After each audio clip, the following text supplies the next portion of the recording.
This podcast is proud to be part of the TalkSport Fan Network. TalkSport. Powered by fans. From mindless tasks to industrial-grade AI to ease of mind. Supercharge your transformation with industrial AI. Transform the everyday with Siemens. El rugido de los aficionados, el ritmo de las porras, la intensidad en la cancha. Esto es más que solo un partido de fútbol. Con DraftKings Sportsbook, esta es tu oportunidad de convertir cada jugada en una gran ganancia. Descarga la app de DraftKings Sportsbook y usa el código HEART. Ese es el código HEART para que los nuevos usuarios reciban $200 en bonus bets al instante cuando apuestes solo $5. En asociación con DraftKings, la corona es tuya. ¿Problemas con el juego? Llama al 1-800-GAMBLER. En Nueva York, llama al 877-8-HOPE-NY o envía un mensaje de texto con la palabra HOPE-NY al 467-369. En Connecticut, hay ayuda disponible para problemas con el juego. Llama al 888-789-7777 o visita ccpg.org. Juega responsablemente. En nombre de Boot Hill Casino and Resort, Kansas. Debe ser mayor de 21 años. La elegibilidad varía según la jurisdicción. No válido en Ontario. Pueden aplicarse cargos en Illinois. Las apuestas de bonos son de un solo uso. La apuesta no se incluye en las ganancias y caducan después de ser otorgadas. La oferta finaliza el 29 de septiembre 2025 a las 11:59 p.m. hora del este. Los términos en DraftKings.com/sportsbook/promos.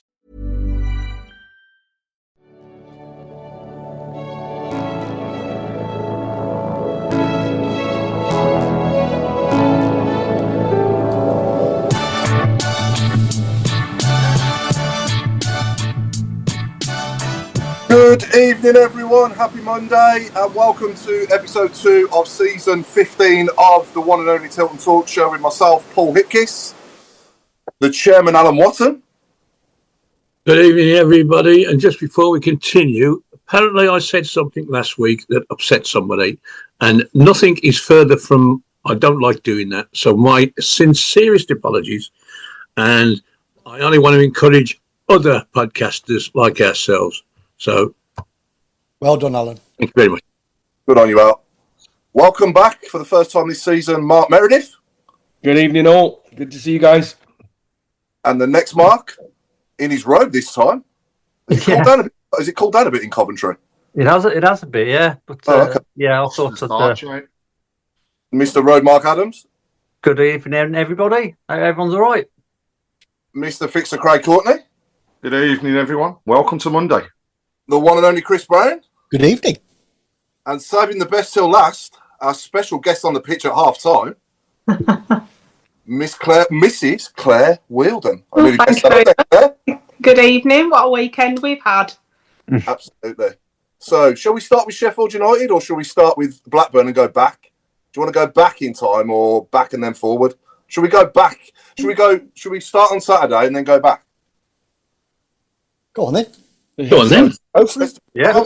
I'm asking for a vote. Oh, you normally save the best till last.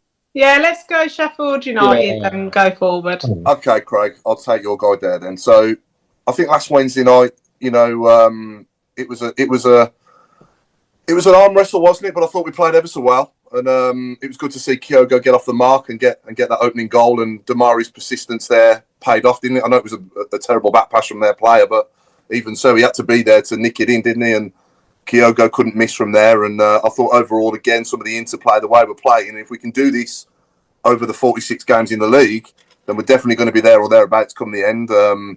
But yeah, I think their goal, obviously, I thought the rule was if the ball touches the ref, then you blow the whistle and you stop playing, you have a drop ball, but clearly not. You can't take anything away from their guy, Hamer. It was a hell of a shot, wasn't it, from the halfway line? And I think Beadle really didn't have a chance looking at it again. I thought at the time he possibly could have done a bit better, but having seen it back since, I don't really think he had a prayer. Do you, Mark Meredith? No, I think you're right with what you said, Paul. I think that for the whole game, I thought we were comfortable in stages. Got ourselves into a good lead, and then I'm with you. I think the ref has to stop the game as soon as the ball touches him. Yeah. I think everybody pretty much stopped. And, fair play to him. He hit a good rocket from where he was. And, yeah, I'm with you. I don't think the goalkeeper had much chance of it. And I think the nice thing about it was in seasons gone past, I think if they'd have made it 1-1, we probably would have ended up losing the game or at least going to penalties. Yes. The fact that we, continued and got ourselves back into it, got the winner, should I say, was great. And moving on to Saturday quickly on my side after Wednesday. Again, the mentality of the side right now, I think last season's really helped. We've got a real winning mentality and never say die attitude. If I'm honest with you, when we went 1-0 down, I thought we controlled the first half. Second half, I think started a little slower. If it was going to be a little bit encouraged with the goal, it was probably we just didn't get the ball out quick enough, did we? And then when Clara ended up heading it, it was a great finish from Cantwell, to be fair to him. And then I wasn't sure. If I thought we'd maybe draw the game, but I wasn't sure that we were huffed and puffed a little bit again. A big one from Wednesday night, going back to that, was just not taking our chances. I think we could have been 4 or 5 up at half time. So, but yeah, going back to Saturday, what an end. I was watching the TV here, and it was amazing just watching it. But for you guys behind that goal, it was just one of those special Birmingham moments, wasn't it? I think even when Stansfield got the equaliser, you thought, "Oh, this is a good draw away from home at Blackburn," and then to get a goal, such a goal on a counter attack like that. Man, those scenes were something that we dream about. And listen, long may it continue. I think we can continue to grab those victories when we can, and hopefully with Oxford next, that could be hopefully another win at home. And what a good start to the season. It's not even 2 years ago where we went to Blackburn with Rooney and we had our bellies tickled, didn't we? Was it 4-0, 4-2, something like that? And you look at the team then and compare it to now. And I mean the whole club now compared to even with we had these owners then, but it's just a totally different thing altogether now, isn't it? And I do think that the relegation has done us good, hasn't it, Claire? This League One season has done us the world of good to just change that mentality, like Mark said, to winning more and more and more. And now we've taken it into this season, and like you said, 2 years ago we probably would have gone on and lost that game 1-0, and I was resigned. I'm sure we all felt the same behind the goal, those of us that were there. Are we going to ever break this Blackburn bogey? I was resigned to a 1-0 defeat. And, when Stano scores the equaliser from the penalty spot, I thought, oh, great, we'll get away with the point then. And then when the winner goes in, I mean, as a football dad now, that first game for my daughter was special. Her first game as a season ticket holder. But for me, that was probably the number one moment for me and my daughter to share as Blues fans so far in our lives going together, But what was it like for you, Claire? And also tell us all about, obviously talk about Wednesday, but also tell us all about your experience on the pitch at half-time as well, on Saturday at Blackburn. Yes, on Wednesday, I thought we were all over them. I thought we dominated the game.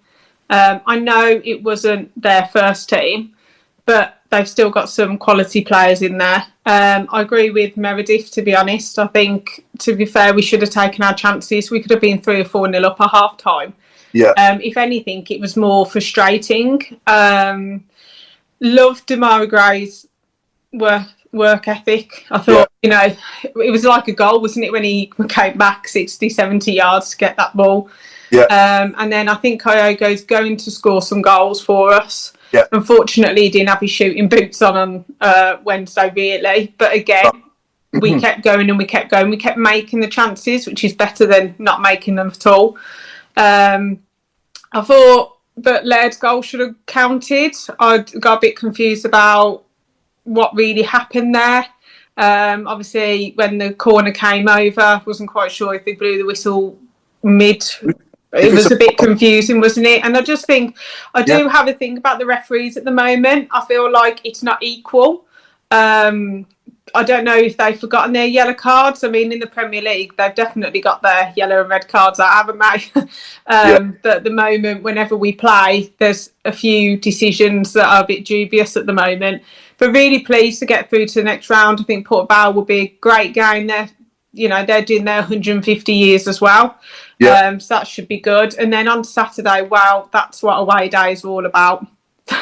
Unbelievable. 7,000 of us. I mean, we made some noise, which is great for a big allocation. I thought we played well. I don't think it was our best performance of the three. I think we lacked in the final third. We didn't create a lot. Kyogo didn't have a lot of space, but I think that they were a lot more compact. But they were up there last season. They were in the top 7, weren't they? So I think we went there and we did play some really good things. And I think the goal meant that we had to kind of attack, which was good. Half time was great. I was hoping to see Laird at half time, but he was coming on, so I was a bit gutted. I won a pint, so that was all good. Can't wait to have that on Saturday. But you kind of understood how many Blues fans were there when you actually turned and looked at that stand. It was like, wow, okay, we filled that, which was great. But I mean, when Laird came on, he changed the whole game for me. His attitude, his work rate, he attacked them. I mean, he went on that one run. I just wish that he had hit it. There was a slight point where before he got the challenge in, where he could have hit it, and that would have been a fantastic goal. He made the penalty. Stano put it away really well. And then, I mean, that counter-attack, how often do you see 6 Blues players sprinting in the 100th minute to get down that to get down there? We haven't seen that for years, and it was just so good just to see them busting a gut. And I mean, fair play to Dykes. He's got on the end of it.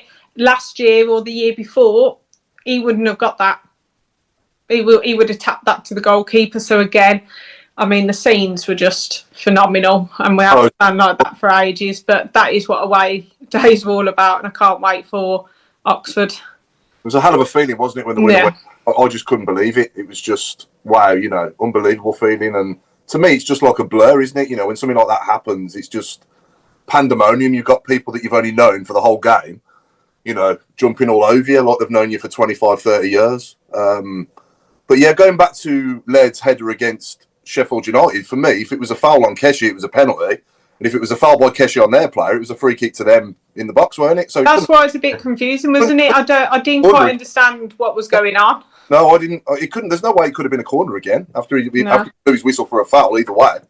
So, but yeah, no, I think, you know, focusing more on Blackburn now. I just think, you know, and shout out to Mark and Vicky who drove me and my daughter there. I've got a good relationship. I mean, I've only been in my seat that I'm in now for just over one season. He started at the beginning of last season and built a really good relationship with the guy sitting next to him and his wife. And me and Sophie, my daughter, went with them in their car up to Blackburn. So shout out to them for a great day. And yeah, we had a brilliant day. And obviously had the pleasure of seeing you, Craig, briefly outside the pub.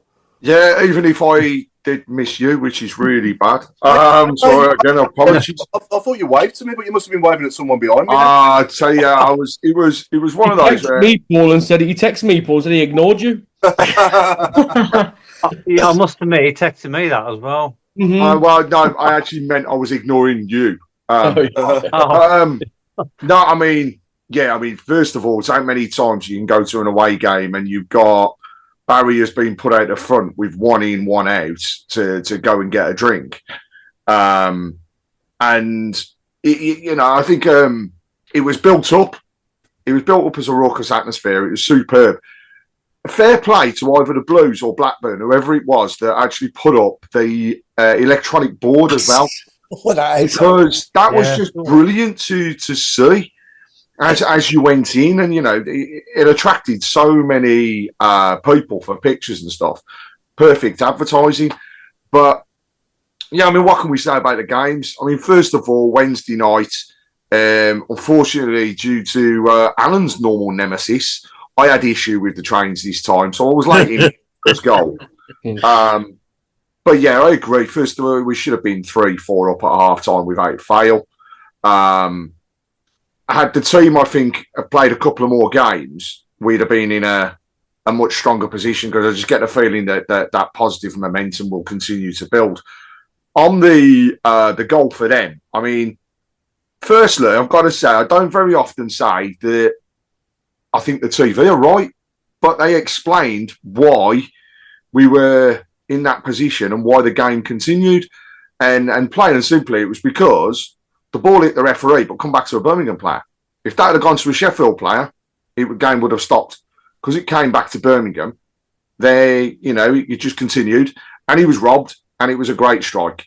Yeah, it was nothing else you can say about it. It was also fouled. What I will say is I got really racked off reading people's comments that apparently Beadle was well out of position, should never have been beaten, and etc., etc. No, put it down to a great goal. It's plain and simple, nothing else to take away. But then the substitution of bringing on the changes, I should say, that he made full stop on Wednesday was a statement of intent because he was just going for it. He wasn't going to hold back. And Stansfield was just ready to go, wasn't he, from the off? You could see it. And it was, I know it was deflected, but it was still a strike on goal and took it away. And then, Saturday, wow. You talk about going through every type of emotion. You're there, you're frustrated because we aren't scoring in the first half. Didn't really create too much after the first 10, 15 minutes. I thought it became a bit of a boring game up until half time, to be honest. And then afterwards, when they scored, you're like, oh, not again. All these different years that we've played down, we haven't got results. But again, his substitutions were attacking. And they were the difference ultimately. They created the opportunity and gave Blackburn something to think about so late on that I don't think they could cope. And they tried, they just didn't get anywhere. And the penalty, fantastic run first of all by Laird to get us into that position in the first place. You'd have thought that Blackburn would have learnt their lesson because he did it the first time and they were lucky to not concede a penalty on that first one. But almost carbon copy run gets us the penalty, brilliantly put away by Stano. The guy next to me at that point in time put a bet on Blues winning 2-1. Wow. 24 to 1 odds he got. And he put 40 quid on it. So I was like, fair play to the chap. But I've got to say, you honestly thought, as soon as it had gone in, the 11 minutes is up, you're thinking, they could do this. There is no reason. And what a ball from Pake. What a ball through that was. Phenomenal. Which one was that, sorry? Was it Pake or Water, actually? Water over the Watter's top. Ball. Right. Yeah, it was just pinged it beautifully. Yeah. And Gray, when he picks it up, had nothing else in his mind apart from running at the player. Yeah. I'll just say, I did feel for Kyogo a little bit because he was making the right runs all game. Yeah. But there wasn't what he was just screaming out for one of them passes all game, Kyogo was, and then it's Dykes who gets it, and obviously they also, Blackburn did their little bit of homework because you could see what they were trying to do in terms of marking people out of the game. Yeah. And across the midfield, there was normally two people, sticking on him, not giving him the opportunity. And the frustration did show at times, but that never say die attitude. And the thing I absolutely loved was Stano fighting for the ball in the corner, getting that corner before the penalty, and then running across. And as he's coming across, he is egging the fans on. He's getting the fans up for it even more. And I still think, had we have had less than that, I don't think we'd have come back the way that we did. I think we still got a draw, but I don't think we'd have got the winner. And I think that those 7,000 behind it, you almost was sucking the ball into the net. And, it was just, you tell by the celebrations afterwards. I absolutely love that video of Dimmy Gray. He is just going mental. He is at that point. Yeah. After the score, he is a fan. He's not a player. He is a fan, and you can see it. And then, it was great. And like you've said it as well. You go from those emotions, and then, there's a guy in front of me who was effing and blinding, not doing this, not doing that. Davies hasn't done this. He hasn't made his substitutions early enough. And then he's turning around as the score the winner, and he's hugging everybody that's around him, and same as everybody else around. I'm not going to lie, Craig. I was saying he should have changed it a bit sooner. I said I'd have made the subs on about 70 minutes, something like that.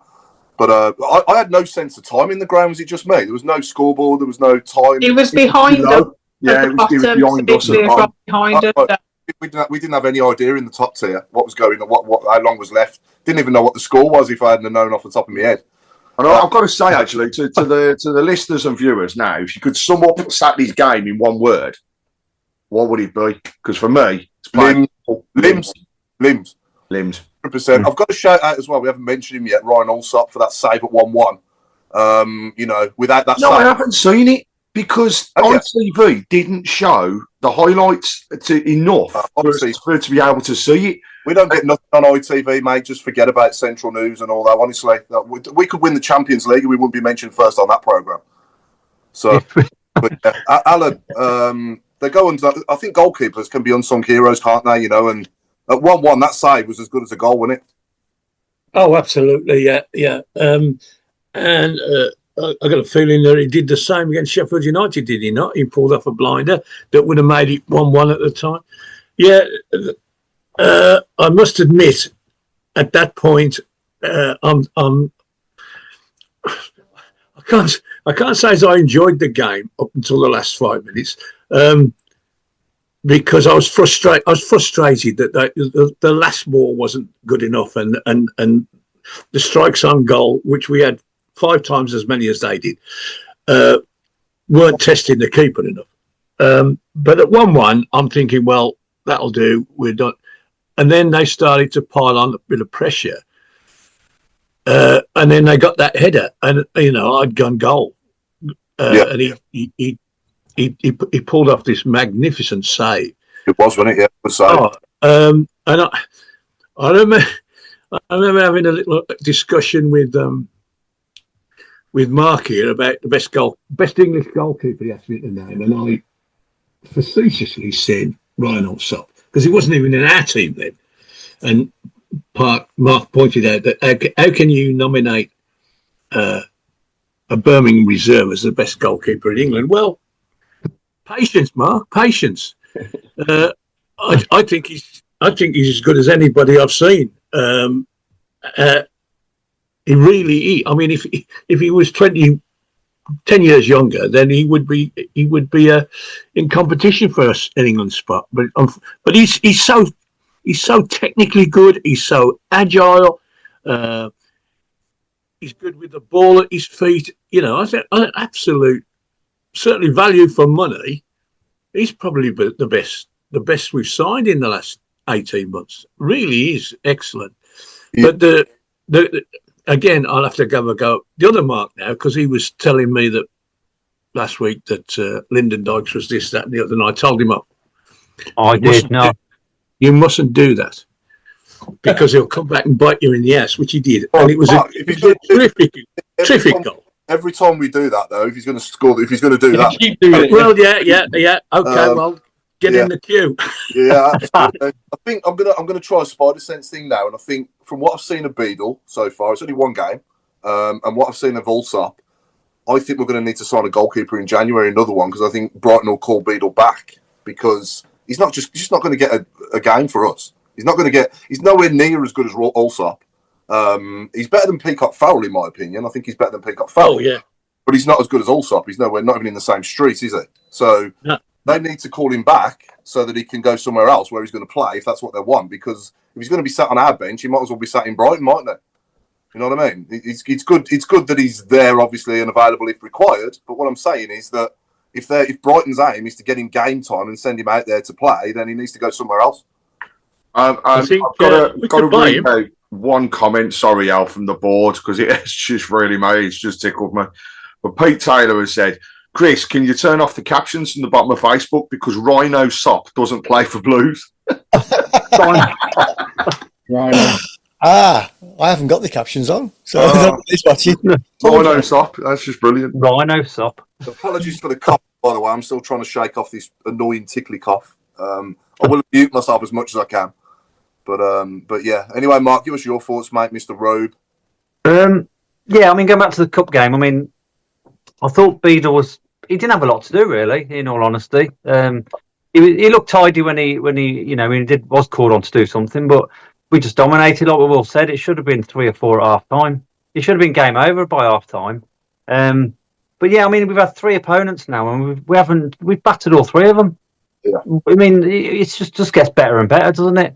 And I know we had the scenes at Blackburn, the celebrating and stuff. I think we're going to have a lot more of them, because we just get stronger and stronger, don't we? I mean, early days, but what we said it last week. What is there to be scared of in this league?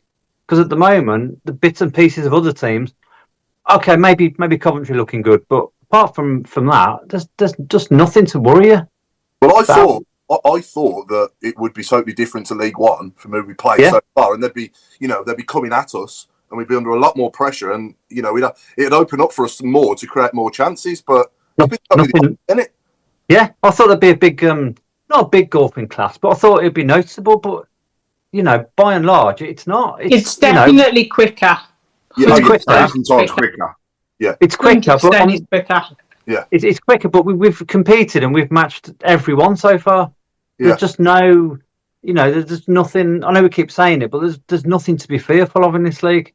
No. I mean, I know it's only August. I know we've got 40 odd games left, but yeah, I'm absolutely delighted with the way the last two games have gone. Like I said a minute ago, I mean, last season, the season before, we would have booted the ball into Rose Head on Saturday and gone, prayed for a draw. But we're looking to attack all the time, aren't we?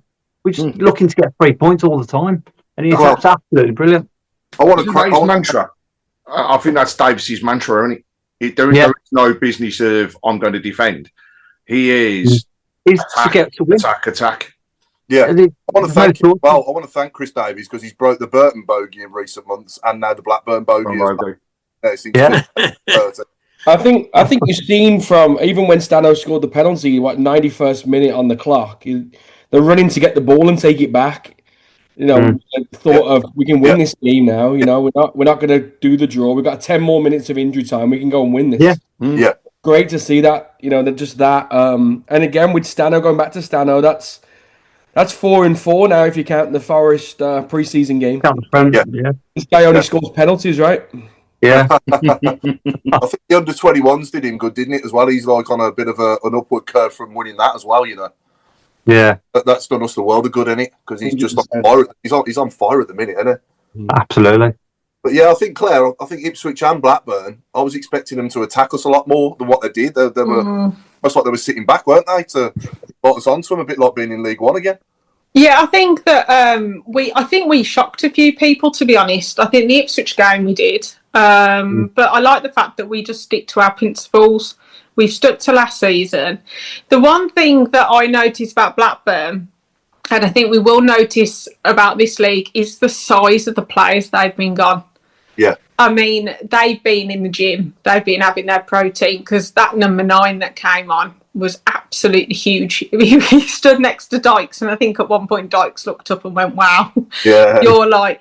And that's my only thing. Have we gone... We're really fit. Like, I mean, Stano, when he took the shirt off, I was like, wow, you got like an 8-pack. And even like Laird, you can tell they've like really bulked out, and you can tell that they're really fit. Yeah. Do we lack someone who's quite like stocky? So like Cashin coming on, I would not want to be a defender against Cashin because he's quite, he's built, isn't he? And I think, do we lack that? Do we need someone, especially like a striker that you can bring on? I know we got that Deutsch who's tall. Yeah, he looks good. Yeah, just who they brought on compared to us, I was like, wow, like they're like big guys. But obviously, we trust Davis in what he decides. But I mean, we're shouting out for subs. But obviously, Davis knows what he's doing, and that's why he's getting paid for it, and we're not. Exactly right. You know what though? I wouldn't want to go up against Clara and Newman as a any team in this championship. Honestly, I think they're just superb. Really are, like they're just a man wall out there, isn't it? The two of them. Yeah, unbelievable. Like Barney in years gone by, in it, and John and whatever, But they're a good partnership. They complement each other really well. But did any of us, when Cashin had that handball shot against him, when he bounced up and it sort of you did take a sharp intake of breath, I have got to say. Yeah. You have to wonder what would have happened with VAR with that. I don't know whether or not I've not seen a replay of it. I only saw it there and then. So anybody might be able to tell me that I was completely wrong with that. So if anyone's seen that on a replay, let us know. Did that look dubious? But who cares anyway? After they gave that one against Ipswich, I think we needed a evens it out. Yeah, absolutely. But yeah, good luck to Christian Bielik as well, and thanks for the service over the year. Now gone to, obviously, as we all know, West Bromwich Albion. What do we think of that? Obviously, it just shows you where we're going, doesn't it? That's two of our captains now in recent years that are no longer at the club. Well, Dion Sanderson's doing great at Derby. Penalty away on Saturday. Yeah. Did. It was. I watched that game, and it was the worst defending I've ever seen by two teams in one match. And the goalkeeper, Derby, was shocking. Absolutely shocking. Was it worse than the 5-4 that we had at home to Leeds? No. No, because there was some good play in that, and some bad play, obviously. But they both were, oh my goodness, they were. Yeah. Put it this way. I'll say this: if the 5 teams above us had had our fixtures, we'd be top. Yeah, absolutely. Any questions or comments on the shout boxes, Chris, at all? There's a good one from Anthony Bailey. Clara definitely not as comfortable on the left of the two. Still playing well, but slightly caught a couple of times first half. Yeah. They can Yeah, criticise. I can see that. I can see what he's saying because he's a bit imbalanced because he's right-footed. Yeah. But yeah, I mean, if we keep winning, it doesn't matter, does it? Let's just keep winning games. That's all. What it's all about. Get the points on the board and let's try and get out of this division at the first time of asking the right way this time. Do you know what's up with Cochrane? No, not sure. A bit of a knock, the manager said afterwards. It's not serious, but it's a bit of a knock. Yeah, and he didn't think he wouldn't play next week. Sorry, Alan. Just going on with that, with a bit of a knock. I was reading about the fan that dislocated his shoulder and ended up. Yeah. I'm not surprised. He was didn't get out of Blackburn until the Sunday morning, I think. There are some proper stories from that. So you got your dislocation of the shoulder. There's also another set of fans who had driven up. Carl was absolutely fine going up, left the stadium after the end of the game all happy, managed to get to the first service station, broke down, and then didn't get home until the following afternoon because the AA wouldn't pick him up. So there's another story of what it's like for Birmingham City away games. But, you know, just to go back to it, I'm surprised there weren't more people that had dislocated limbs or whatever else when it came to that. Do you know the guy? Do you know the lad in the hospital bed? He said the lad opposite was in the same boat. He was a Blues fan as well. He'd been celebrating. I've got to say, when we all charge forward like that, which is fantastic to see, don't get me wrong, it is proper limbs and it's brilliant. But I do think about our disabled supporters. I hope they're okay. They are, because they are there, aren't they, at the very front? So I hope that they, manage to, get out of these things okay. And, obviously whoever's charging forward does think about them as well. Did you see on the video? It showed you there was a guy at the front showing something on his phone to the stewards as Dykes put the goal in, and he just got lost. Got lost in the crowd. I don't know where he went. I couldn't see him. I'm kind of hoping it was because he was showing pictures and videos. Apparently, I'm hoping it was the people that decided that it was highly amusing to throw a smoke flare right into the centre of our own fans. I mean, I never saw that. It was right next to us. Liv, bless her, had to cover her face and everything because there was no way to get people up there to move it.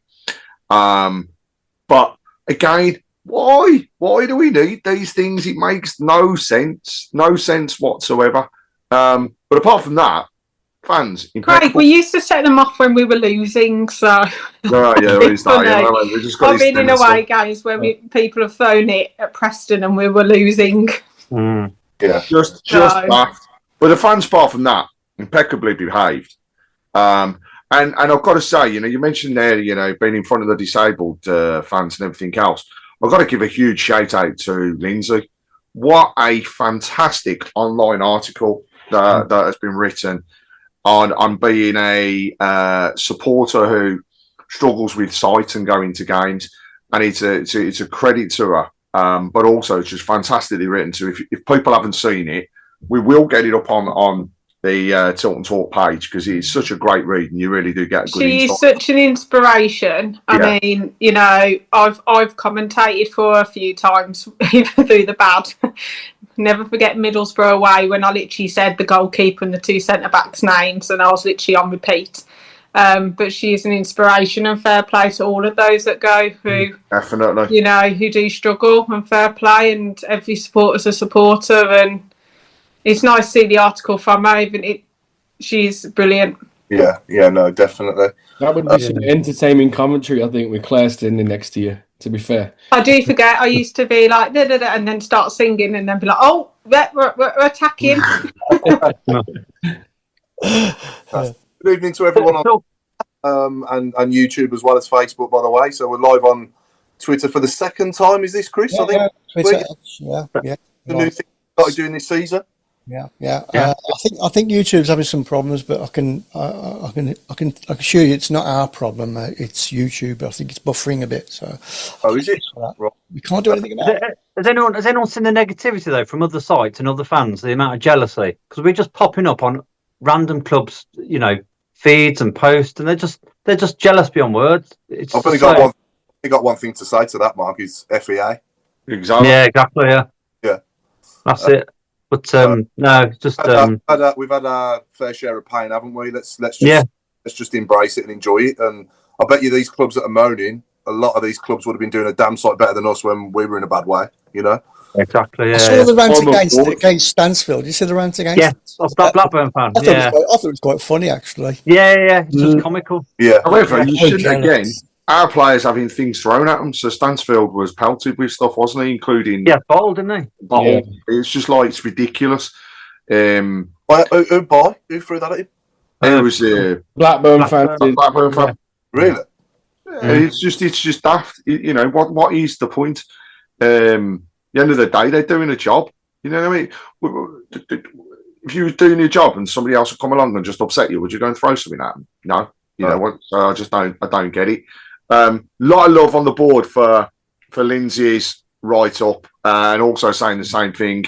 How much it was a pleasure to read, and how an amazing person she is, but also the fact that of actually putting it together and putting it out there, just highlighting what it's like, is fantastic. Simon Ford. I know we got carried away with the late winner, but we deserve and have waited for moments like these. And I think, that is so true, because how many times have we had it against us when we've been in this division before? Fraser Higgins, topic of conversation across all of today, I think, and part of yesterday. What do we think of the Mitrovic and Chamberlain links? So open to everybody on the board. I think, yeah. Sorry, Paul. You go first, mate. Sorry, go on. No, sorry, Paul. I think it'd be a great signing, but I think maybe Shay Adams would be a bit more realistic. I don't know. But if you offered me Shay Adams or Mitrovic, you take Mitrovic, wouldn't you? Yeah, and I think that would be the cherry on the cake, in my opinion. I would still. How would you play him though? You play him as a 9 through the middle. But then where would this is the only thing? It's a balancing. Yeah, you don't want square pegs in round holes, do you? Play a bit like England. You don't want to be doing that. Possibly put Stano on the left, Kyogo behind. Possibly with Dimi on the right. But I don't know. Let's see. It's a nice problem to have, isn't it? If we do get him. I think we've got to trust. Yeah, we've got to trust the judgment. I think Davies would not bring in anyone who would disrupt. No, he's been very clear on that. Yeah. The Chamberlain one, I've been talking about it quite often, especially with my dad and my brother all day. And we're talking about Little Mix more than the player. I mean, if Perry comes, I'm more than happy with that. Massive Little Mix fan, but anyway, I do worry about his injury record. I think he's a quality player, don't get me wrong. I think the Premier League experience will be vital. I think he's still got something to give. It would be his injuries that would worry me. And if he's on a lot of money, you're paying, it's a bit up in the air. But obviously, if we sign him and we'll back him. But I do worry about his injuries. Yeah. I do find it strange letting him go on a free. Well, he got injured. He was out for 4 months, and then he came back, and then they went, "We don't want you," basically. Yeah, he's a damn good player when he's fit. Yeah. But talking to players always injured. I mean, it was good to see David Dunn, wasn't it, on Saturday before the game? And we haven't mentioned that, have we? Sorry, I'm just digressing a little bit, but obviously Tony Mowbray again looking even better than what he did the last time I saw him. Came on the pitch. Because they're celebrating their 150th year as well, aren't they, Blackburn? Yeah. Indeed. A few of the legends of their club as well, and obviously David Dunn and Tony Mowbray are two legends at Blackburn. And remind me who else was there? Was it Howard Gale? Matt Derbyshire. Matt Derbyshire. Oh, Matt Derbyshire. Is he a Blackburn? Yeah, I remember him playing for us. Signed him from Blackburn. Yeah. Gordon Taylor was on the pitch with Claire at half time as well. Nice to hear his name mentioned. He was looking good as well. Yeah. I didn't know who he was, Craig, but I knew Matt Derbyshire.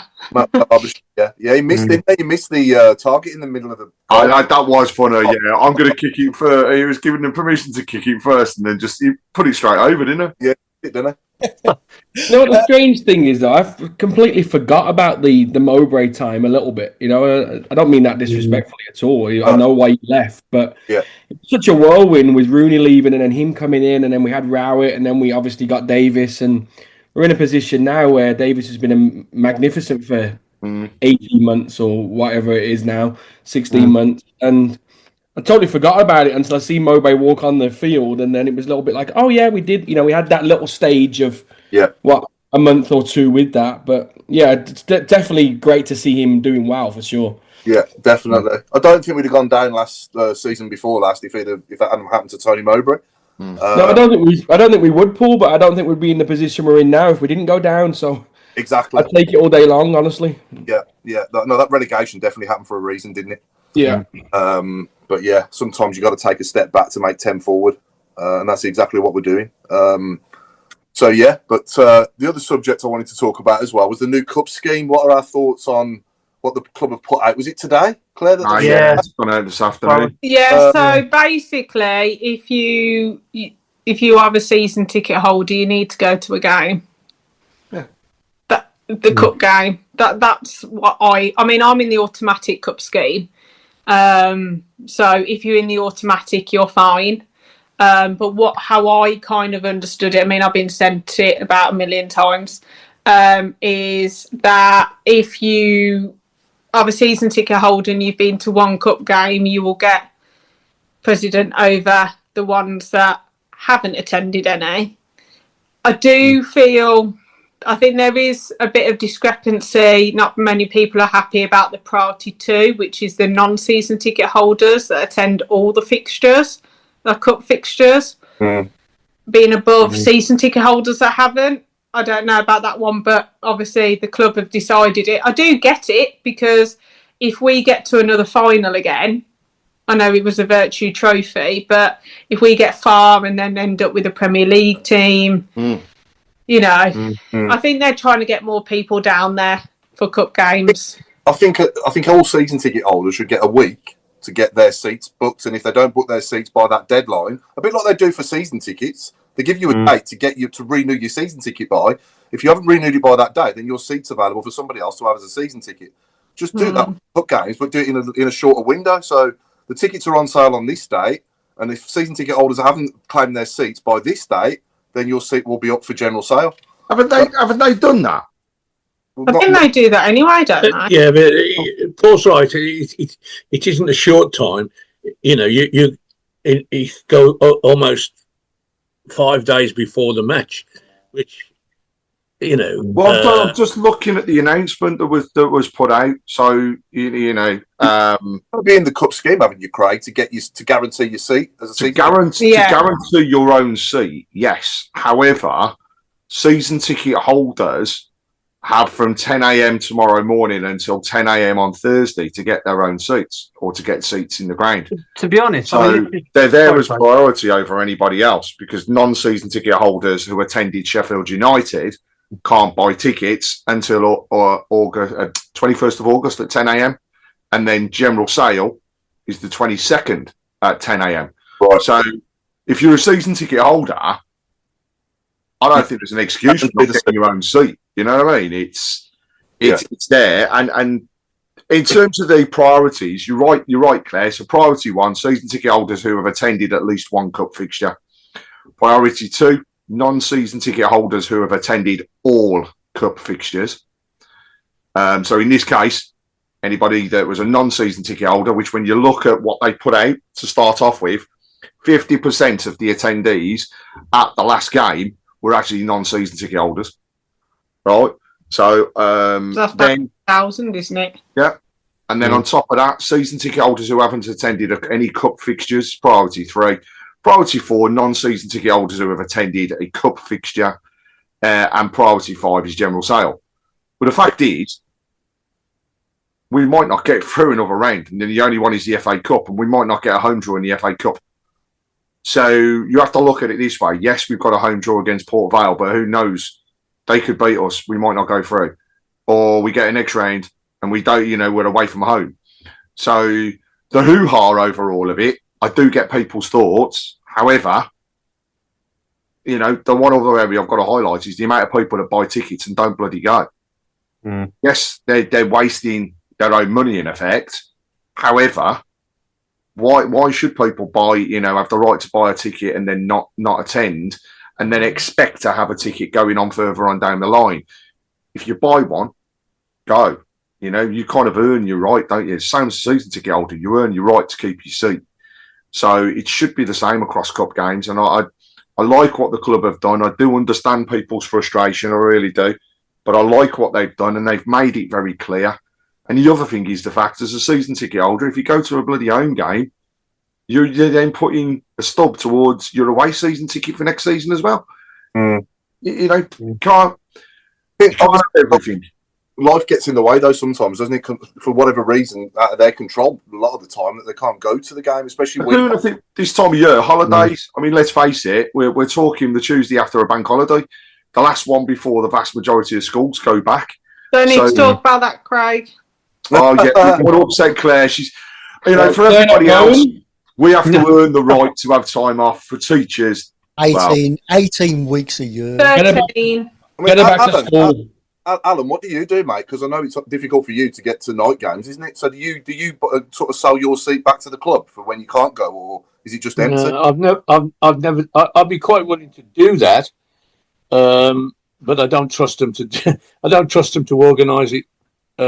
Quite honestly, and as for going to watch Port Vale play in the League Cup, it'll cost me £150 to get that match. I have to stop in a hotel overnight. And go home the following morning, because there's no other way I can do it. Now, that's my problem, not theirs, and I grudgingly accept that.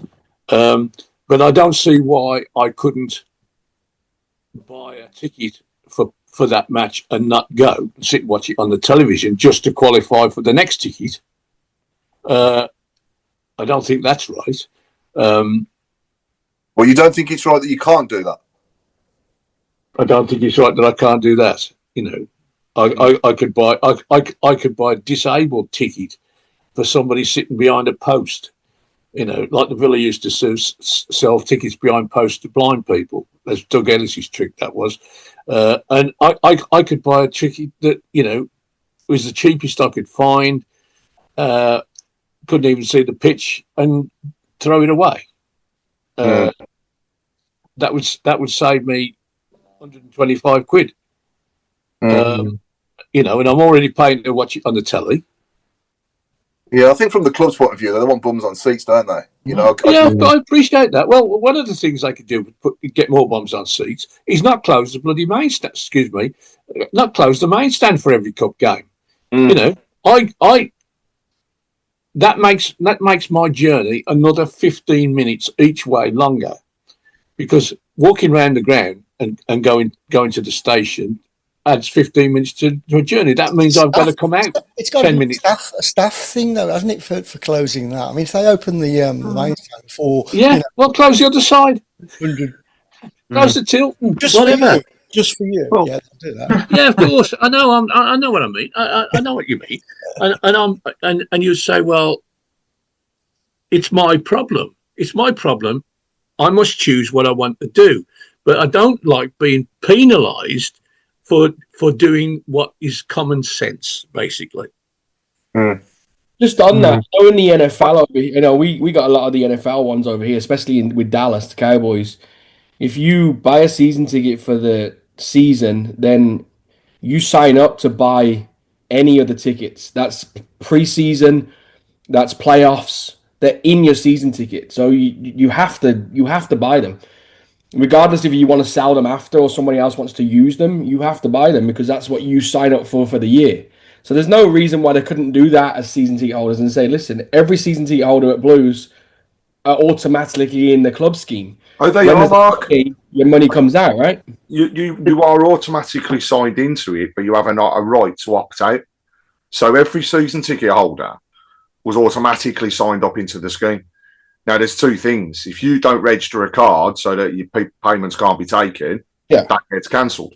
Or you have the right to just opt out of the scheme. So previously, it was the other way around. You used to have to opt in. This time, they actually launched it that particular way around for that reason. And, I mean, the other thing is the fact, and to come back on the point there of buying tickets, not using them, there are actually Premier League clubs now that are doing that, monitoring it, and if they go below a certain level, so buy a season ticket, and I think Man U are one of these. And you Spurs as well. Spurs as well. Buy a season ticket, don't attend. They give you so many games grace. If you then go over that, you lose your season ticket. Three games in the. They got fed up travelling up from London and Birmingham, though, don't they, to watch Man United? But just if you think about it, we've all got reference numbers, so the club does know. The club knows how many games everyone's been to. The club, obviously, it's hard because I understand people work, and the thing is, we've got people like a lot of our fans are from Birmingham. We're not like these up the road. A lot of our fans from Birmingham. However, if we're trying to branch out and global and everything, not all our fans are from Birmingham, so people do have to travel. And I think it's really difficult on a night. So, for example, I would always struggle on a Wednesday night because if I've got a staff meeting that doesn't finish till 5, there's no way I'm getting to an away game. But I understand some people work till 6. And, you know, I know we've got the disabled behind us, and I know a couple of them, they can't make night games because of them not being able to go out at night, or carers and things like that. So I think it's good because if you go to games, you're covered, you're fine. I think it's the ones that, you know, will wait until big games come and then turn up. So I do get where the club's coming from, but I think it's a very fragile thing. It's a bit of a hard one to talk about because everyone's got an opinion on it, and everyone lives a different life, don't they, unfortunately? So well, I think it's fair to say that it's not going to make it in the Blue Room, is it, this new cup scheme? No. Mind you, I've got to say though, you know, the early rounds of the cup, I like sitting in a different seat, to be honest, because they never open the Gilmerick. So... Well, hold on, what do you mean you go to the games? That tag shouldn't let you back in. If we're gonna have to have a word with Wagner, mate. I thought he was done, bro. Yeah, I'm mate. My mouth getting all dry now. What we're talking about here is a situation that 5 years ago wouldn't even have been a problem. Okay. Now, I 12, 13 years ago, I was like Claire. I went to every game. I went to every reserve game at home and a fair number away. You know, it was just, why did I do that? Because I could, and I never had a problem getting a ticket anywhere. I was well up in the away travel club, so you know I was usually the first one that booked my ticket. Now, I got to admit, thinking that time, I couldn't have imagined what we're going through now, and basically our ground's too small. Suddenly, our ground's too small. You know, and as soon as we built the 66,000 seat stadium, and you know, there will always be room for you somewhere. You know, we've got to make do and mend. You know, I've sort of I already decided to myself, if it gets like it did last year with the cup tickets, I'm not going to bother. You know, I can watch Birmingham City play on Wembley. You know, if I can get a ticket through different ways, I'll do that. But I'm not in a position to get involved in this anymore, and it saddens me. You know, it annoys me, to be honest. But got to face facts in the end of the day. We've got a 27,500 seater stadium, and we took 45,000 to Wembley. Going to be a problem, isn't it? Mm. When we got 60,000 seats, 35, 40,000 at Wembley is no problem. I'm just thinking, how many times over the last, God knows how many years, have we heard the away fans singing to us, "Your ground's too big for you"? Yeah. We now need to sing, and this is a new blues chant for me. Our ground's all for us. Yeah. Yeah. I mean, to be fair, half the ground we couldn't even sit in, so I'm going back. What was that? like all these other supporters are like, how come all of a sudden your support's gone up since COVID? Well, we didn't have half the ground, so no. There you go. It's going to be. The argument is, if we was to go into a 60,000 seater stadium next week, we'd be nowhere near filling it. So we wouldn't get 60,000 fans every week to watch what we're watching right now. I don't believe. But everybody who wanted to watch could do. If Yeah, it was no, only 100%. 35, 40,000, we could probably sell every week at the moment. That's what's happening in 5 years because Well, yeah. it's the plan.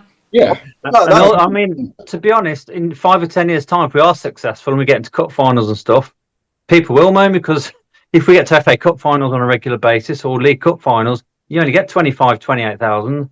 Yeah. If we got 40,000 season tickets, then it'll be ballots and everything. So people will have There'd be a huge.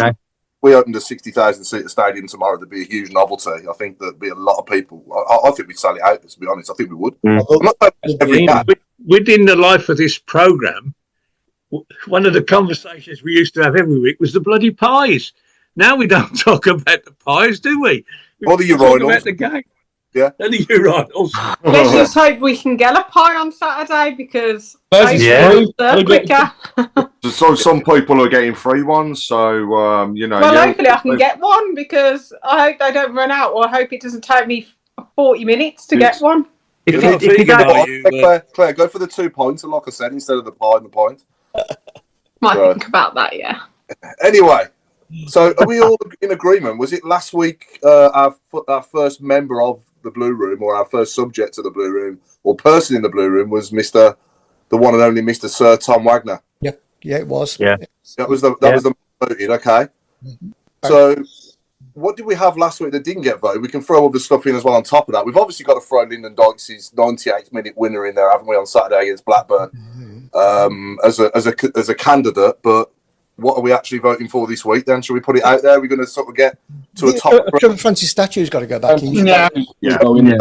Trevor's statue definitely needs to be in there in the votes. For me, a good one was the song "Keep Right On." Yeah. Oh, yeah. Yes. Gotta be in, hasn't it? I think talking of goals, for me, it has to be Gale's overhead kick. That was my first experience of actually winning anything as a fan.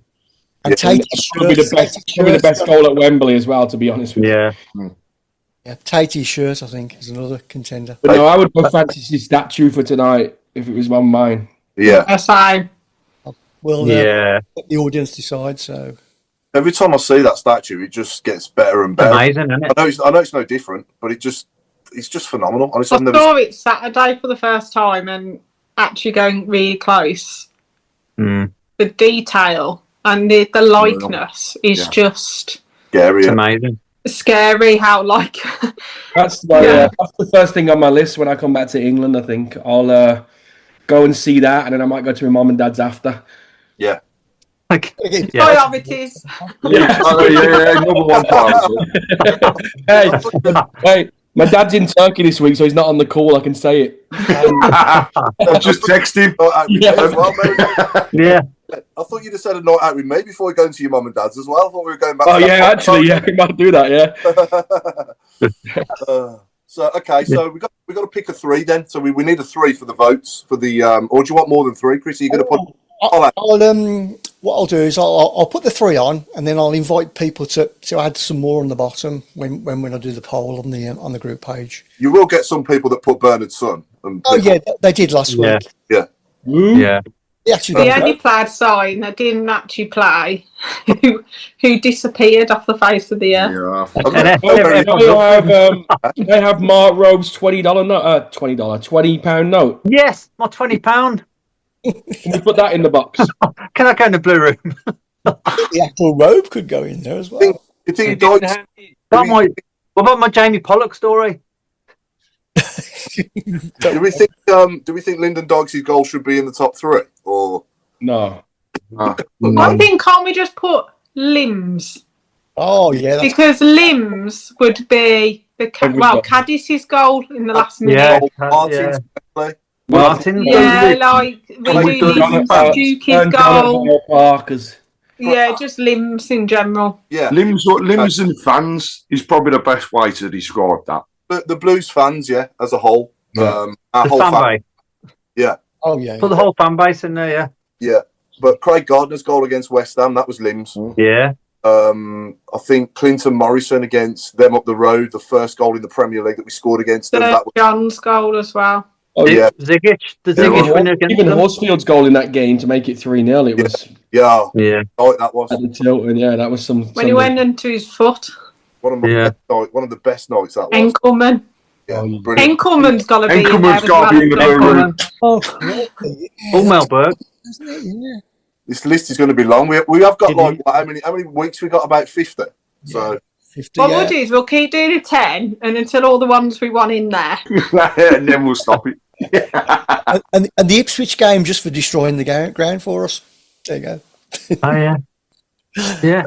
That's crazy. Okay. We should have a red room as well for the things we don't like. Rob, you're number You one. so put No, yourself I in said there. that. Rob, number 2. Mark Meredith, who do you want to put in the red room? Rob. Yeah. So there's 3 votes I for genuinely still said that. I thought, oh no, I know what's coming. Are we still having on YouTube, Chris, or are we all right now?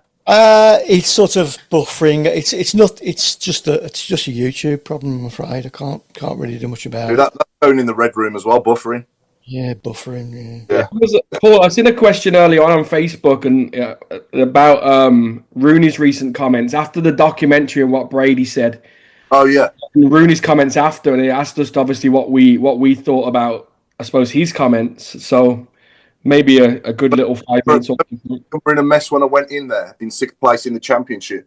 Yeah, I saw Ian Dancer this afternoon commenting on it, and he was brilliant. He said, basically, up yours, Rooney. not quite as many words, but he pointed out that we weren't in a mess when he arrived. We were a mess when he left, and you know, you don't. If you've got a brain in your head, you don't want to argue with Tom Brady about what he was talking about, because Rooney basically knows nothing about things that Tom Brady was talking about.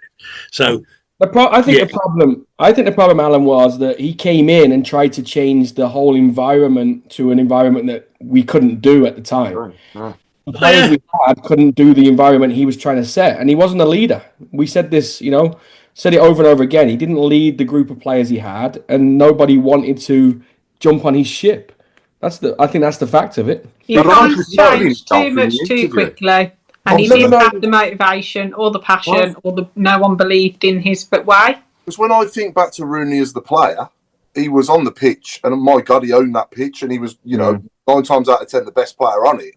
And he led by example on the pitch. His passion on the pitch was phenomenal. He was an unbelievable player, wasn't he? Oh, but one of the best in England. On the touchline, though, he was totally the opposite. There was no emotion to him. There was no. And when you look at Chris Davies now, he's so animated. He's so passionate.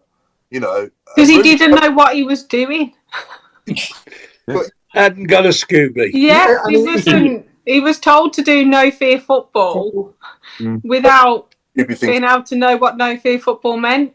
And he contradicted himself when he said that Brady didn't know what he was doing. He was going into a club that was in turmoil. The players couldn't do what they wanted to do and what he was asking them to do. So actually, he said, I wanted to bring people in, and I wasn't given chance. Well, put people and play them to try and get results instead of turning mutton into lamb. And then also, when you get to your window, then do something. But it was never, ever, ever going to happen to play tippy-tappy football with the players we had at the club. And when Mowbray came in, what was the first thing he did? Play to people's strengths. Put an arm around them and said, it's a fresh start. Forget what's happened over there. Go and show me what you can do. Exactly. Wow, it's the same. Exactly the same, Craig, when Zola got fired. That's it. And we bought I can't remember who we bought in then. Was it Rowett? After Zola. Monk. Redknapp. Redknapp. Yeah, but again, just back to normal football, back to the strength of the players. Basic. And and we got what we were a working class club, and I've heard it so many times since the documentary's been out. We're a working class club that works hard, and these people are trying to change that around. It's not going to ever happen. No, it isn't. No, I mean, there was always going to raise it. I mean, come on, he's not going to have his own show without raising it. The only thing that did make me laugh, I think, is Kelly, who was doing the introduction to the show. Yeah, well, but she's been hosting our Players Awards for the past couple of years. Something tells me she might not be back next year. Yeah. Well, we'll see on that one. But yeah, I mean, we've moved on now anyway from Rooney. But it was interesting to hear his response. I think he said something about it being a day before a game as well, and that's usually a lighter day that he came in there. Yeah. Didn't he? And I think. I don't think we need to dwell on it much longer, do we? Really, we've moved well on from that now. But it was interesting to hear. Let's say. I want to know why Claire's got lights flashing all over the top of her head. Red and blue. You got like lights flashing in your head. I'm watching Sky Sports News, and it's been up online. Can I just do a quick shout out to Mel and Alex, who are getting married on Saturday? Massive Blues fan. Mel comes to our home games. Getting married on game day. Yeah, I don't know why, but we're going on the night. I mean, Claire, you've got to have words. I mean, there's priorities and failure. I decided. No, it was nothing to do with me. So happy wedding day for Saturday, Mel and Alex. Okay. It's my turn now to do a quick shout out. Could we wish Trevor John Smith, he's a big long time listener, happy 50th birthday for the 20th of August. In the next show. He was named after Trevor Francis and is a lifelong supporter who listens to your show every week. Thank you from his mum, dad, sister and nephew are all big blue noses. Happy birthday, Trevor. Happy birthday, Trevor. Happy birthday, Trevor. Yeah. Oh, he's thanking everybody now for that as well. So, yeah, happy birthday, Trevor. Yeah. Top man. Do we need to go? Right then, here we go for the who? Remember about knee height, always supporting Spurs. It was my local team to get over there when I could.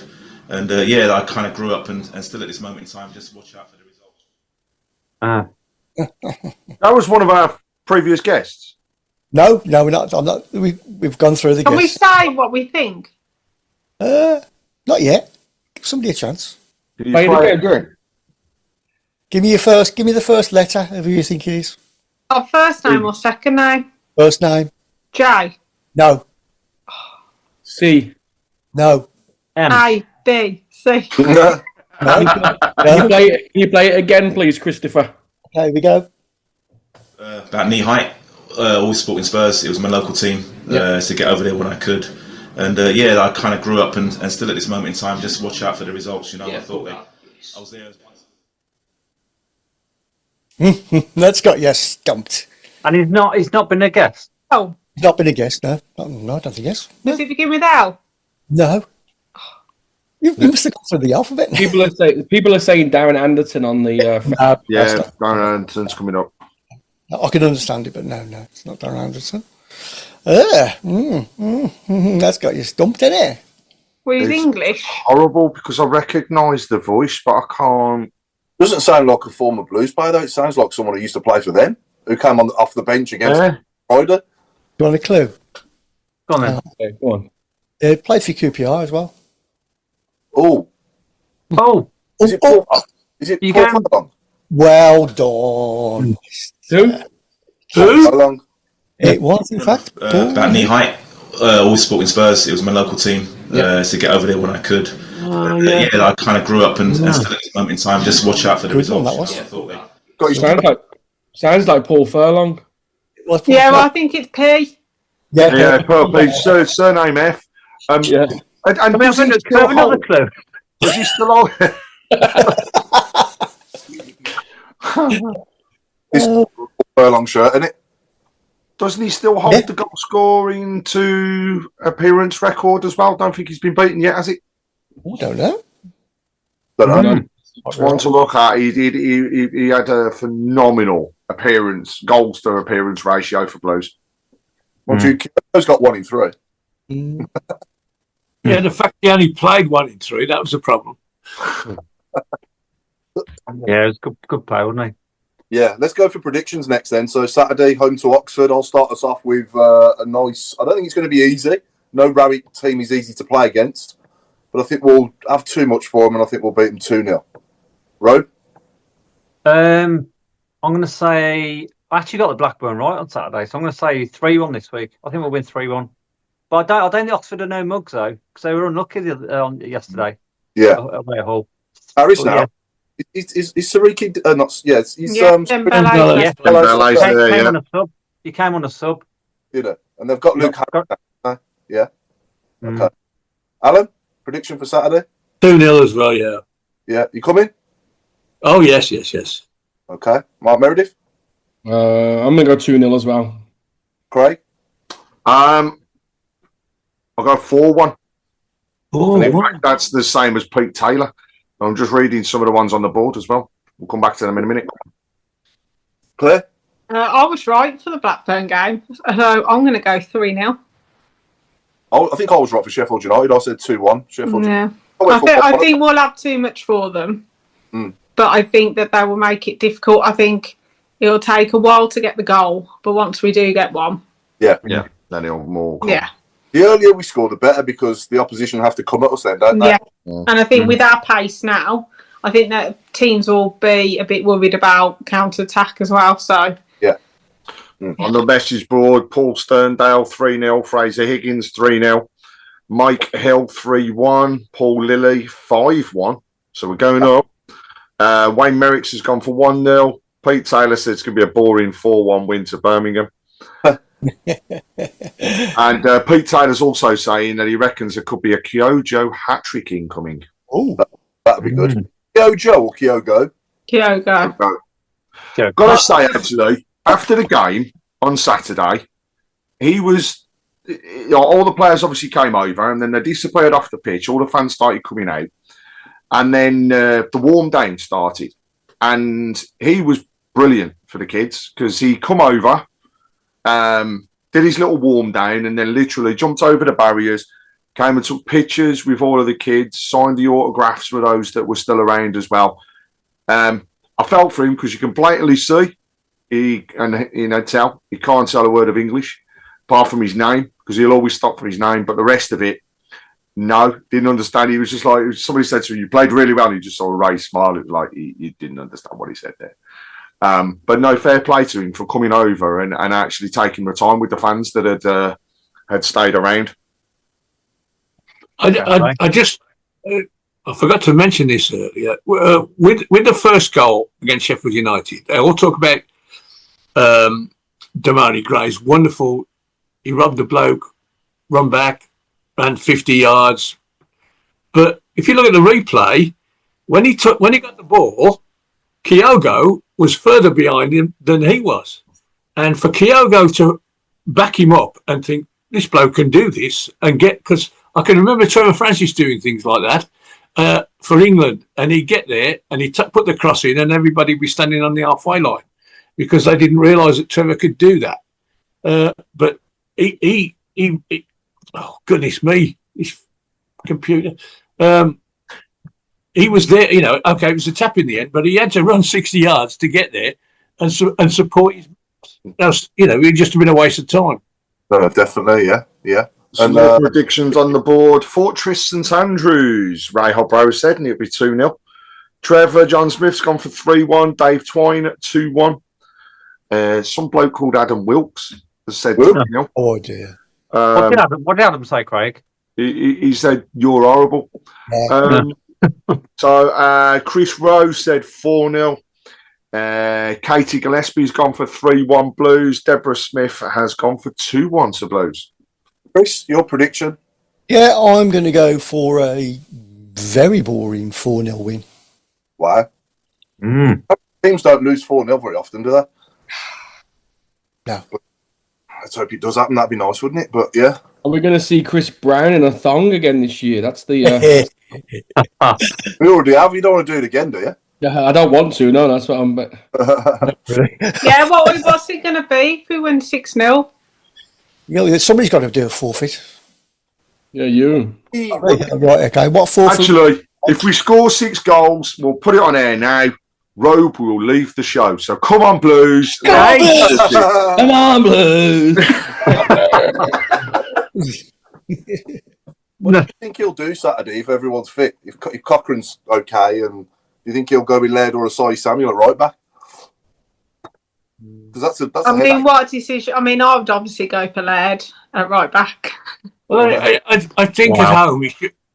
At home, he should go for him from the off. You can always take him off after an hour and put the other guy on and give him a rest. But I think it's better done at home. Certainly, better done that way than swapping around. Out of 3 games, Laird's been man of the match twice. Yeah, and so to me, who's on better form? Yeah, I'll put this question out to our viewers as well. And by the way, I haven't got a chat box from Twitter or X, Chris. No, you don't. You don't. For some reason, they just disappear. There isn't a chat box. I don't know what happens. But we got nobody else saying anything on there, then, no? You have to open it up, I think, Chris, to probably can't be let on a people laptop do or it. something. Yeah.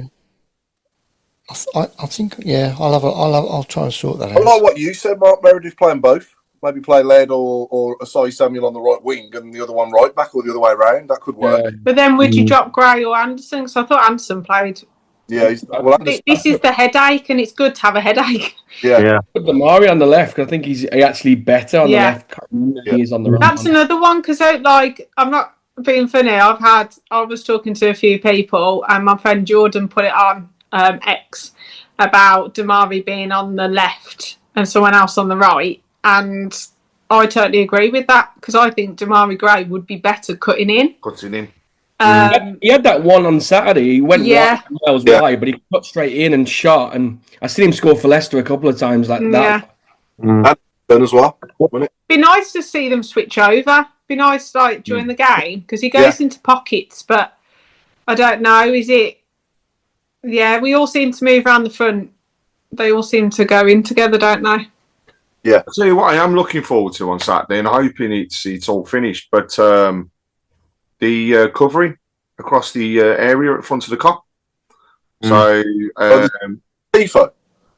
No, I thought meant the Tifo. Oh, that was beyond the goal. What happened to that? By the way, do we know? Maybe. Go on, tell us what happened. Tell you after the show. I don't really. Oh, you don't? just always see if anybody else said. Very random. When we had a Tifo, and then we never had a Tifo. Now you don't. Where's your Tifo gone? No, but I mean in the Kop car park. The fact that we're actually getting. Road got it in his Craig in the car park for the fans. So where the amphitheatre is, it's going to be covered. So whether that will be finished for Saturday or not, but I know the work has well and truly started.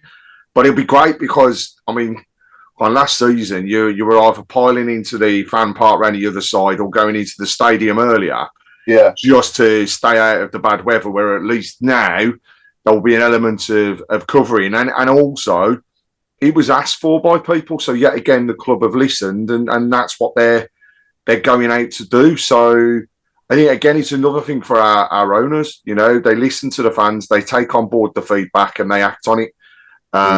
Just a shame if the weather's nice. yeah, that's the thing. You don't want to be undercover when it's sunny, do you? You want like a convertible roof, don't you? One that just like a retractable one. So Michael has said Ethan Laird. As it just disappears, Ethan Laird had a terrific game at left back against Blackburn, and he thinks he could start on Saturday. Michael Harrison, controversial opinion, but currently Cashin looks a better player than Newman. Oh, that's one for discussion. They're both good. They're both. You can't argue really because they're both quality, aren't they? They're both quality. Have you seen the other one, Craig? I think we should keep Robe and get rid of Craig. Who said that? Oh, who's this? I'd tell you what. Have you got a friend, Robe? Who is it? Becky. I think we should keep Robe and get rid of Craig instead. From somebody called Tony Shutty Your Face Leighton. thought it said Andrew Adams. So, Tony, put it in writing and we'll think about it. However, I get all the writing, so it'll be deleted. Craig, the tide's turning, I think. Yeah, there's Tony. Is Tony in cell 31? So perhaps, Tony, can you answer that one? Are you in cell 31? That's right. It's cellmate, isn't it? Cellmate, yeah. Hasn't he got the top bunk? Can't remember now. Well, no. I know. I told you, told you things have changed. It's just come up on the board. Yeah, Tony had the extra bowl of gruel off robe. That's what it's to do with. Well, that's like, we've gone from Cashin or Neumann to you or Robe, Craig. It's a decent comparison, I suppose, but I mean, Neumann always wins. The thing is, though, actually, there was the one tackle on Saturday that when Cashin came on, and he just went hell for leather after the ball to clear the line, and I thought it was a fantastic type of Birmingham City tackle, as I like to say. You know, nothing was holding back. It reminded me a little bit of what Granger was like. We're going to go out for leather and then just slide in and take out the ball and the player. It was brilliant. Interesting comment here from Steve Portman. Good evening, by the way, Steve. Hope you're well, mate. Need to cover over the disabled kiosk. Been asking since we got moved there. So I believe they're in the Tilton now, are they? Yeah. So they're just in the Tilton, aren't they? Bottom. Yeah. So if anyone's listening from the club, please provide that for the guys there. That'd be good as well if we can. Because I guess they get soaked there, do they? Oh, crikey, yeah. Yeah. Yeah, they would. Yeah. You get the wind and everything there as well. The only problem with that is they might block someone's view. Maybe I don't know. Maybe it's for the kiosk outside. Oh, is this for the food Yeah. kiosk and stuff? Yeah. Well, that makes sense, doesn't it? Even a temporary. Which one is this now? At the back of the main stand? Where near the main, between the main stand and Tilton. Okay. Yeah. Well, eventually it'd be good if they can cover all of them, wouldn't it? You got the changing room bar as well outside there. I know you can go in the changing room bar, but you've also got that outside bit as well. But it's earlier though, when the weather's nice, it's a shame, isn't it? Like this time of year when the sun's out. Yeah, you don't want to be covered out there. No. I think Andrew Palmer has just made a great point. And what he's saying is Blues are making a statement. If they sign any additions, then they are talking about, if they sign any of the additions that they're talking about, would you agree that top 6 is a minimum for Wagner? Yeah. Most definitely. I think it is anyway. Yeah. Oh, yeah, he's already set there, isn't it? You know what I mean? Not number 1 for him. Because actually, Mr. Meredith, you'll know he's been out in the States, but number 2's classed as a failure in the States, isn't it? Yeah. You never want to finish second in the States. If we get Mitrovic, that'll be the marquee signing. That'd just be.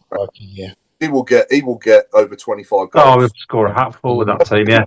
You have to give him the service, though. You know what I mean? You've got to get the service into him, but he's lethal in front of goal at this level. He can play Premier League easily. Yeah. Top half. Yeah. Pete Taylor has said, all the talk of Mitrovic is a smokescreen because we're actually going to sign Messi on the sly. So that again, sorry, I was having a coffee fit again on mute. Pete Taylor said that it's all a smokescreen because we're actually signing Messi on the sly. I think the fact that with the Chamberlain thing that it's actually on Sky means that there's something. Oh yeah. The Sky wouldn't just put it on as a rumour. Oh, yeah, they do. We're talking about Sky, they're owned by Villa fans. Yeah, but Jermaine. Yeah. Just one terrible language. There's got to be something in it, no? Yeah. I also watched their game on Saturday. Sorry? What? Our neighbours' game. We got one sent off. Bye-bye for a bit. And they played awful.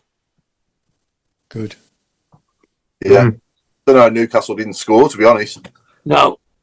But never mind. And then, I think we've come to an end. Have we already? That's flown by, isn't it? Yeah. That's it. Proper gone. No, where's your shirts and flags and stuff that's normally hanging behind you? You had a for me? Little cell clean out. Well, it's that time of the year when they have a clean up and they go through things with their rubber gloves and all It's not good. Yeah, I agree with Wayne Merrick's here. Our service will be the problem. We still look weak linking our midfield to the front men. I think it's because it's early days, though. I think it. Solid Joe. Yeah. Early days. Yeah, but I do Still learning. I do think, Robe, are you you're tops in your scarves. Really, you just want to admit to the fact that you gave it to Tony Shut Your Face Leighton, didn't you? And that's the reason why he's passed on the comment. Stop getting over that. About that all night now, ain't you, Craig? That's it now. Yeah. Chris, can you clock that and use it as well, please? You know, I'm gonna get death threats in the middle of the night, aren't I? I'm gonna get death threats everything, Craig. Craig's already text Wagner about it. That's it now. Your season ticket's revoked, mate. Said he hates you as well. On that note, we've been the Tilton Talk Show. It's good night from me, and it's good night from Claire Wielder. Good night from me, and it's good night from Mark Meredy. Oh, thank you, Claire. And congratulations. I couldn't be at your wedding, obviously, so it was a late one. No excuse. It's fine, Mark. No problem. It's only a plain void. For God's sake. Yeah, you could have flew over just. For I couldn't face watching her get married. That was the problem. It's just. It's a good night. Don't start those rumours. You missed a legendary burger, Mark. I'm telling you. I've heard all about it. I've heard all about it. Food was amazing. They were legendary burgers, and trying to watch Robe eat two of them was just absolutely hilarious. I just knew that as soon as he put it. Well, it's a good night from me, and it's a good night from my good friend Mark Robe Adams. Cheers, Mark. It's a good night for me again, and I forgot what I was going to say. To be fair, good night for me. Have a good week, everyone. Enjoy the game on Saturday, and I'll hand you over to Alan. Are you still there? Have I said good night to you? Are you all there? Yeah. Good night, Alan. Always leave me till last. Who's left now? Is it Craig? Craig, you want to cry now? Well, traditionally, Chris is always the last. Always the last. Good night, everybody, and it's a goodbye from Craig.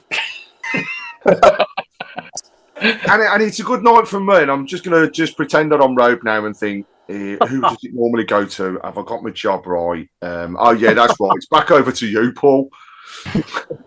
All right, Chris. And it's a good night from Chris Brown. Before I say, we're sponsored by AMG Logistics. Proudly. And it's good night from me. Good night, everybody. Good night.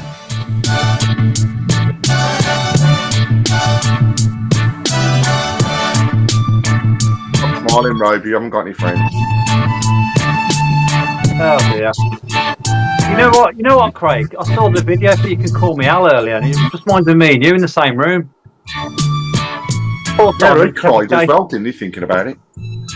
What was that on, Road? What channel are you watching? Joining us. Oh, it's on some 80s music channel earlier. Talk show. Is that the Tofo behind you, Robe, or blind?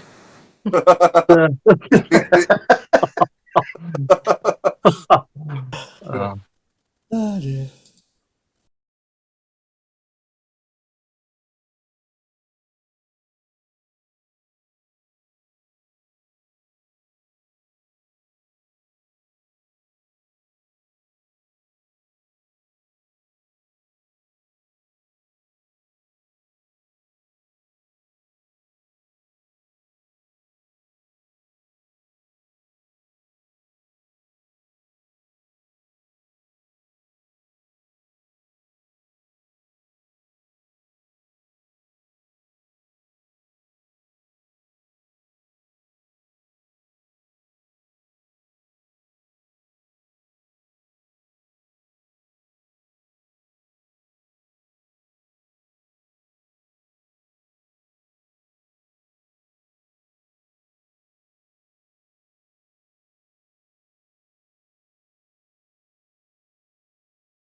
And we are, I think we're off, yeah. It's got Bernard Sun on there, hasn't it, the Tifo? Yeah. The Tifo. Just put one on next week, Rove. Just put something on the back. I think you should. Should do, though. The should do.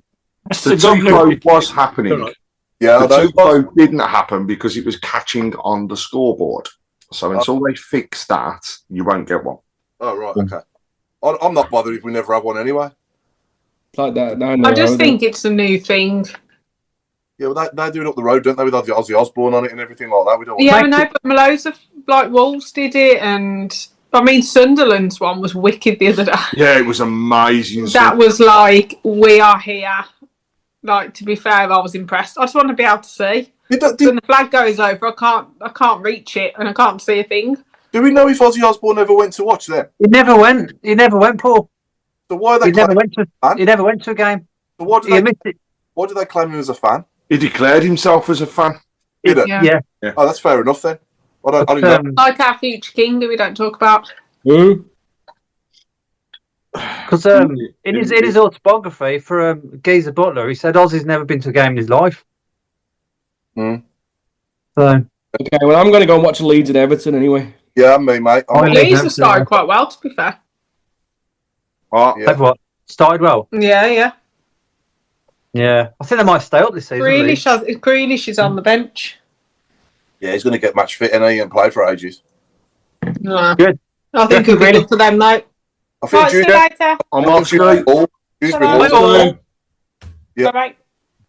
See you next week. What's going on? Can I? I can't see. Oh, hang on. I should take. Very nice. Hello. Who is it? Hello. Who's that in there? Hello. I thank you. I think you're looking to yourself. Who's that? Who's that? There's the big bum. It's Ivy Pops. It's Ivy Pops. Happy trade card. La la la la la la la la la la. Wee wee. No, I don't need a wee wee. Okay. Supposed to look at yourself in the mirror. In the camera. Hello, my name is Ivy. My name is Ivy. I'm going to do a football program about football. I also football. I'm a football person. I love football. This granddad does he does a football show, doesn't he? And then everybody listens to him. Good. It's Birmingham City. Come on, the Blues. Are you Ivy Brown? I'm not Ivy Brown. No, you're not Ivy Brown. I'm Ivy. You're Ivy Pedley. Ivy Pedley. Ivy Pedley. Ivy Pedley. Ivy Bell. You're not Ivy Oh, don't press the button. You're not Ivy Pops, are you? Oh. No, you're Ivy Pedley. Oh, don't press the buttons because you'll get in trouble. You can press that one. No, you got that one. Oh, should we go in now? Let's go in now. I'm a Pedley and I don't care. I'm Ivy Pedley. You always want things, Ted. Life is full of exciting moments. Whether you're buying a new home, opening an account as you welcome a new family member, or planning for retirement, you need a bank that's there when it matters. At Atlantic Union Bank, you'll find helpful people and digital tools to make banking for all of life's moments a little easier. Because you deserve a financial partner who cares as much as you do. Call, visit us online, or drop by a branch to learn more. Atlantic Union Bank. Any way you bank. El rugido de los aficionados, el ritmo de las porras, la intensidad en la cancha. Esto es más que solo un partido de fútbol. Con DraftKings Sportsbook, esta es tu oportunidad de convertir cada jugada en una gran ganancia. Descarga la app de DraftKings Sportsbook y usa el código HEART. Ese es el código HEART para que los nuevos usuarios reciban $200 en bonus bets al instante cuando apuestes solo $5. En asociación con DraftKings, la corona es tuya. ¿Problemas con el juego? Llama al 1-800-GAMBLER. En Nueva York, llama al 877-8-HOPE-NY o envía un mensaje de texto con la palabra HOPE-NY al 467-369. En Connecticut, hay ayuda disponible para problemas con el juego. Llama al 888-789-7777 o visita ccpg.org. Juega responsablemente. En nombre de Boot Hill Casino and Resort, Kansas. Debe ser mayor de 21 años. La elegibilidad varía según la jurisdicción. No válido en Ontario. Pueden aplicarse cargos en Illinois. Las apuestas de bonos son de un solo uso. La apuesta no se incluye en las ganancias y caducan después de ser otorgadas. La oferta finaliza el 29 de septiembre 2025 a las 11:59 p.m. hora del este. Los términos en DraftKings.com/sportsbook/promos. This podcast is proud to be part of the TalkSport Fan Network. TalkSport. Powered by fans.